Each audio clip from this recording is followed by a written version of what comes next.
नेते सन्माननीय आमदार आदित्य साहेब उद्धव ठाकरे, जोरदार टाळ्यांच्या गजरात आदित्य साहेबांना मी निमंत्रित करतो। छत्रपती शिवाजी महाराज की जय भवानी।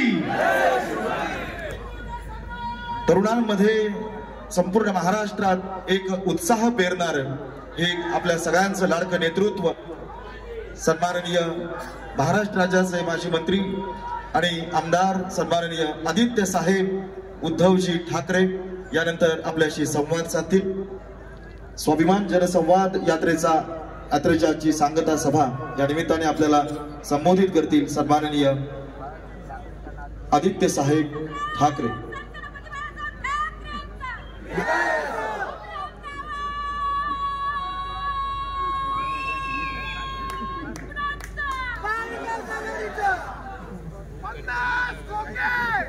आपल्या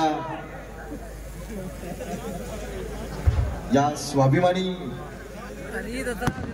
नेत्यासाठी टाळ्यांचा जरा जोरदार आवाज पुन्हा एकदा आपण करूया।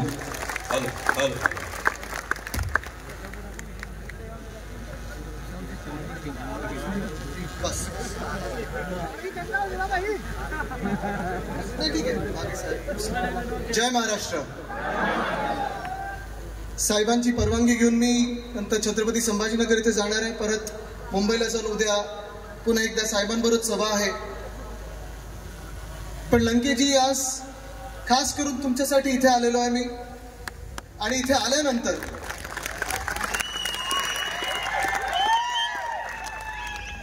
तुमचं दिल्लीसाठी बुकिंग करून आलेलो आहे।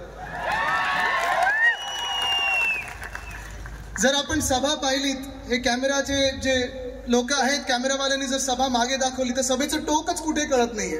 मला वाटतं इथे आहे, डावीकडे उजवीकडे खिडक्यांमध्ये मागे हे टोक दिल्लीपर्यंत पोहोचलेलं आहे, आणि तुम्ही तिथे पण जाल तेव्हा हे टोक तुम्हाला तिथे दिसणार आहे। पण हे चित्र आपल्याला संपूर्ण महाराष्ट्रात प्रत्येक जिल्ह्यामध्ये, प्रत्येक तालुक्यामध्ये, प्रत्येक मतदारसंघात दिसत आहे। आणि हे जे चित्र आपल्याला महाराष्ट्रात दिसत आहे तेच चित्र आपल्याला देशभर दिसत आहे। कारण कुठे ना कुठेतरी आपल्या कानावर सतत ते 400 पार काहीतरी येत असतं, पण 400 पार नाही, पारच्या आधी तर तडीपार लागलेला आहे। आणि लोक बोलायला लागलेत अब की बार भाजपा तडीपार हे देशभरात ऐकू येत आहे। आज आपण पाहिलं असेल, कुठेतरी काल मी घोषणा ऐकली, साऊथ से साफ आणि नॉर्थ में हाफ अशी भाजपाची परिस्थिती झालेली आहे। साऊथ से साफ, नॉर्थ में हाफ। दक्षिण भारत जर आपण पाहिला तर कर्नाटक असेल, तमिळनाडू असेल, तेलंगणा असेल, आंध्र प्रदेश असेल, केरळ असेल, कुठेही भाजपला सीट येणार नाही असं दक्षिण भारताने तर ठरवलेलंच आहे।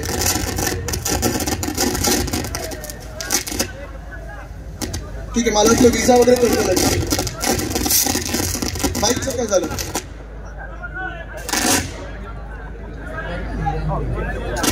आता ऐकू येतोय का आवाज? इकडे काहीतरी गडबड झाली।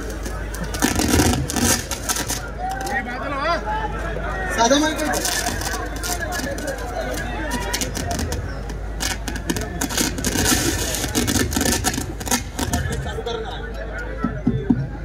इथली पब्लिक जरा मागा सारखा, बरं प्लीज मागा सारखा।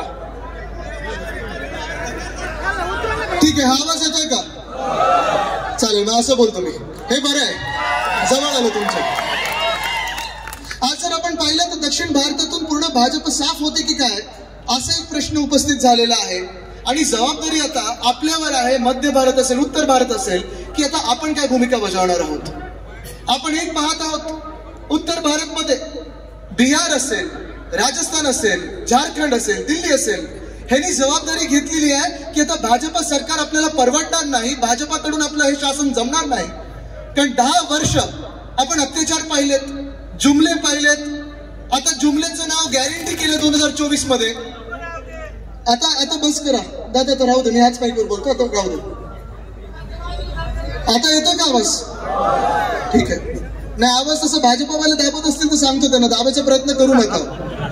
येताना जिथून जिथून रोड शो येत होता तिथे लाईट बंद करत होते, बरोबर ना? तरी आपल्याला कोणी बंद करू शकत नाही। ही भूमिका आज आपण सगळ्यांनी इथे दाखवलेली आहे, ही ताकद आपण दाखवलेली आहे। आणि मग महत्वाची गोष्ट हीच आहे, बिहार जर आपण पाहिलं, जसं मी सांगितलं दक्षिण भारतात भाजपची एक सुद्धा सीट येत नाही.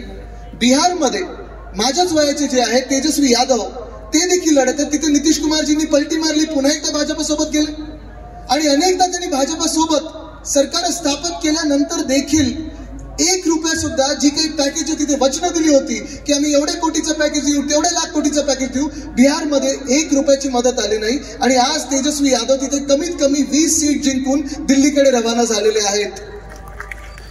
झारखंडमध्ये जर आपण परिस्थिती पाहिली तर हेमंत सोरेन साहेब आहेत, तिकडे मुख्यमंत्री होते.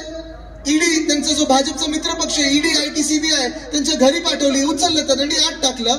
झारखंडने आता ठरवलेलं आहे की स्वाभिमानी झारखंड आहे, झारखंड ऐकून घेणार नाही, भाजपची हकालपट्टी करणार हे झारखंडने ठरवलेलं आहे.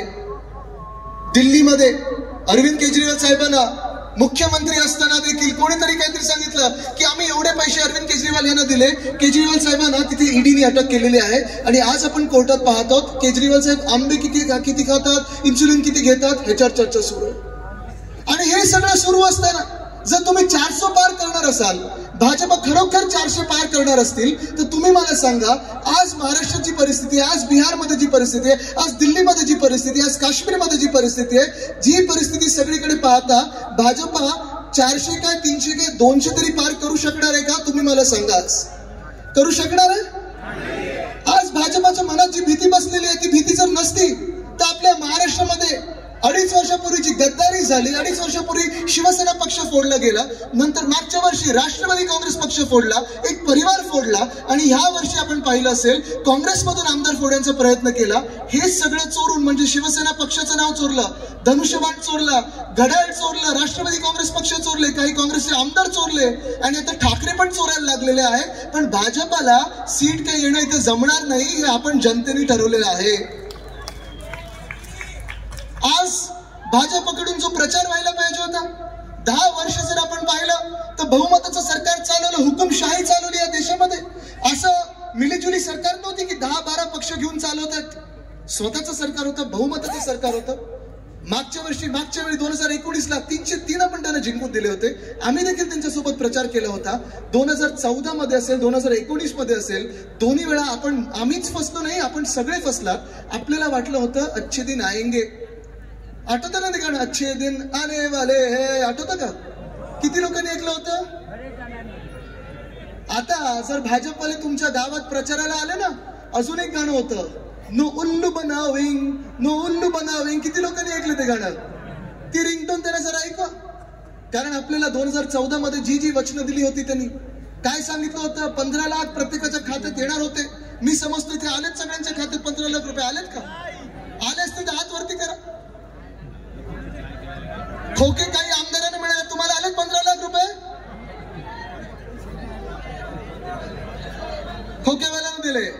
आता मी तुम्हाला विचारतोय, हे 2014ला आपण ऐकलेलं, प्रत्येक शेतकऱ्याचं उत्पन्न दुप्पट होणार होतं 2022 पर्यंत. शेतकरी बांधव किती आले तिथे हात वरती करा. उत्पन्न दुप्पट झालंय आपलं? झालंय?